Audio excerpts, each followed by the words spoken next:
Elementary ELA, Grade 3, Unit 4, Forces and Magnetism, Distance Learning Packet, Week 8.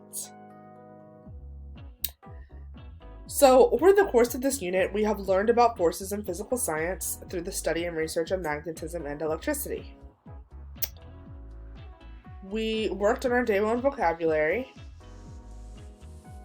I wanted to go over what a Freyer model looks like. We have our definition, characteristics that describe the definition of our word, magnetism, such as attracts magnetic materials of metal and repels non-magnetic materials. And then examples of magnetism in action, like a refrigerator magnet holding up artwork, a lawnmower, or a Japanese high-speed train. Can you think of any other examples that use magnetism? And then over here we have some non-examples. Balloons rubbing against cloth, eating a hot dog. What other non-examples can you think of? So we're going to do this for all of our vocabulary words: axis, magnetic field, direction, and react.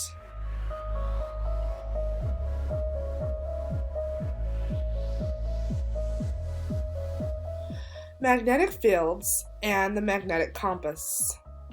If you were in a forest, chances are there wouldn't be any street signs to help direct you. That's why you need a compass to help you find your way using the power of a magnetic field. What is a magnetic field? Magnets are objects that produce an area of magnetic force called a magnetic field. Magnetic fields by themselves are invisible to the human eye. Magnets attract or pull objects made of materials that are very attracted to magnets. These materials include iron and nickel. A magnet also reacts to another magnet when they are close enough to each other. What are magnetic poles? Magnets come in different shapes, strengths, and sizes. However, they all have a north pole and a south pole. The south pole of one magnet is attracted to another magnet's north pole. However, the north poles of both magnets would repel or push each other away. What are the Earth's poles?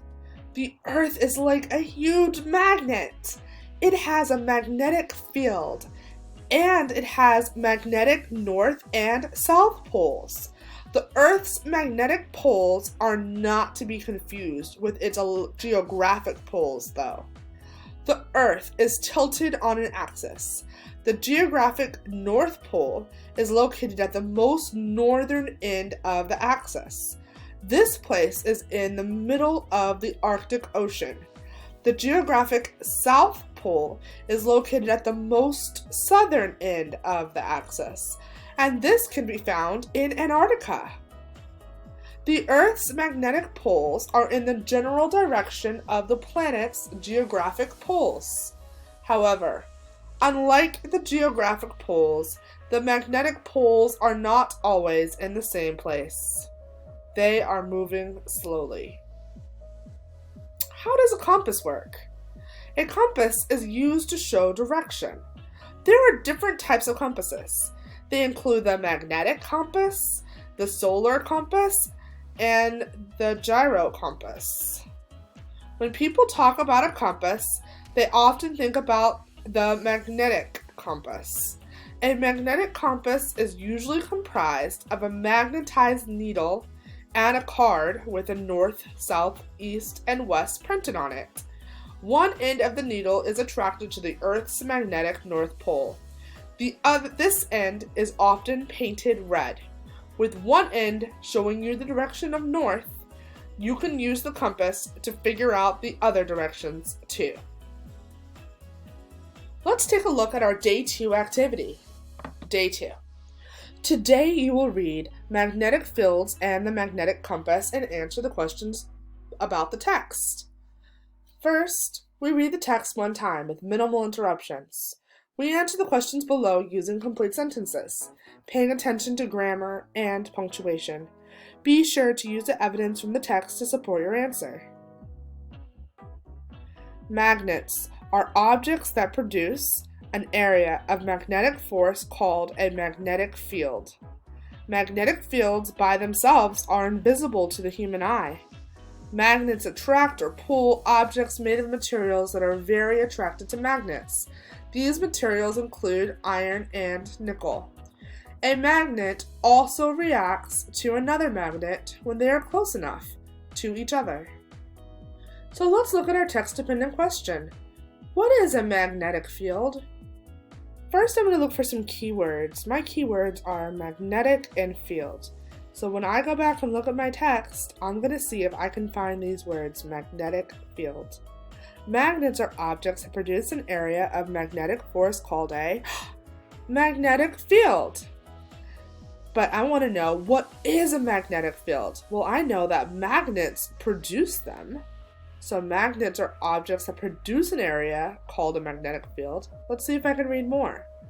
Magnetic field by themselves are invisible to the human eye.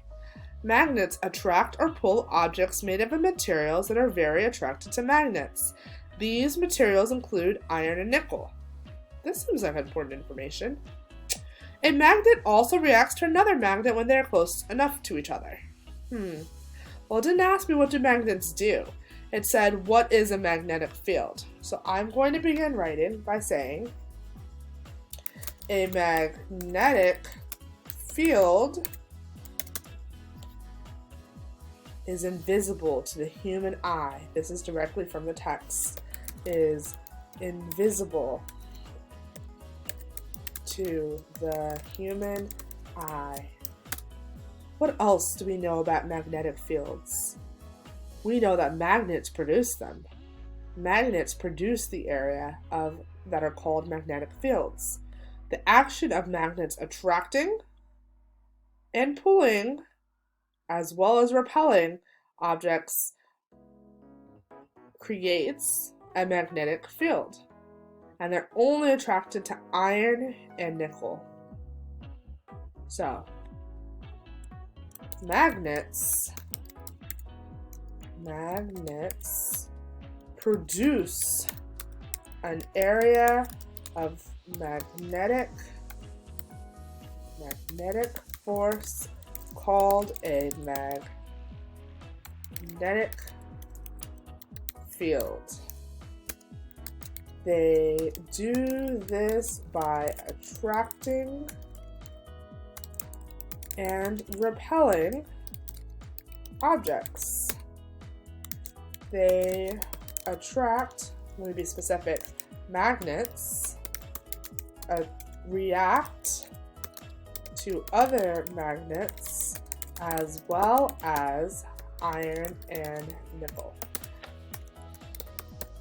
And of course, I got this other section from this part right here where it says a magnet reacts to another magnet, because that's what happens inside of a magnetic field. So produce, I use my quotation marks to make sure that I'm not plagiarizing. By attracting and repelling objects, magnets react to other magnets as well as to iron and nickel. So that's how I might complete that first question.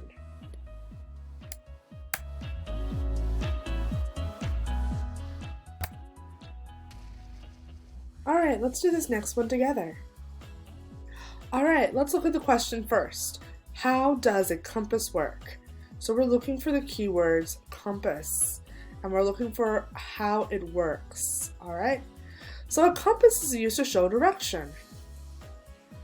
That already tells me something important about how a compass works, but it tells me what it does, maybe not how it works. Oh, okay, so let me go ahead and keep on reading, because this may not be the best piece of evidence. Again, this tells me what a compass is, but it doesn't tell me how it works. There are different types of compasses. They include the magnetic compass, the solar compass, the gyro compass. When people talk about a compass, they often think about the magnetic compass. A magnetic compass is usually comprised of a magnetized needle and a card with north, south, east, and west printed on it. One end of the needle is attracted to the Earth's magnetic north pole. This end is often painted red. With one end showing you the direction of north, you can use a compass to figure out the other directions too. So, A magnetic compass is comprised of a magnetized needle and a card with north, south, east, and west on it.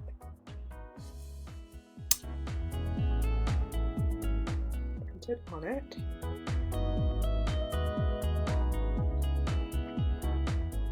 One end of the needle is attracted to the Earth's magnetic north pole. This end is often painted red. So let me begin answering my question. How does a compass work? A compass works by using a magnetized needle. I got this right here from in the text. It usually has a card with directions such as north, south, east, and west printed on it. The needle is attracted to the Earth's magnetic north pole, so it always shows me the direction of north. The needle is attracted to the Earth's magnetic pole, so it always shows me the direction of north.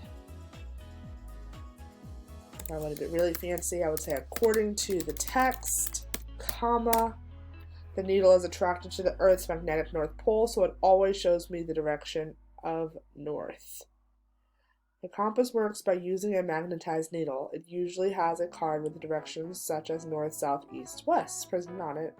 So you notice that even Miss Young went back and reread what she wrote because everyone makes mistakes, and so go back and check your work. Alright, so now you guys can do the last two on your own. Remember to read the question and to go back to the text and underline your evidence. And then you're going to summarize what you've learned so far. Summarize is when you tell everything that you've learned and read so far about how compasses help people, and we're going to use details from the text. Here's a clue. Use keywords such as who, what, when, where, why, how. These questions will help you really narrow down. Who uses compasses? What are they made out of? What do you use them for? You see how I'm making questions out of these words? When might you use a compass? When were they invented? These are the questions that we could go look up. Where might you find a compass? Where does the arrow on a compass point to? Why does the arrow point north? Why does a compass point north? These are similar questions. How does a compass work? How do you use one? These are just examples. You guys can use any of these questions or variation of them to start summarizing everything you guys have learned so far, okay? So that is the end of day 2. Join me next time for day 3.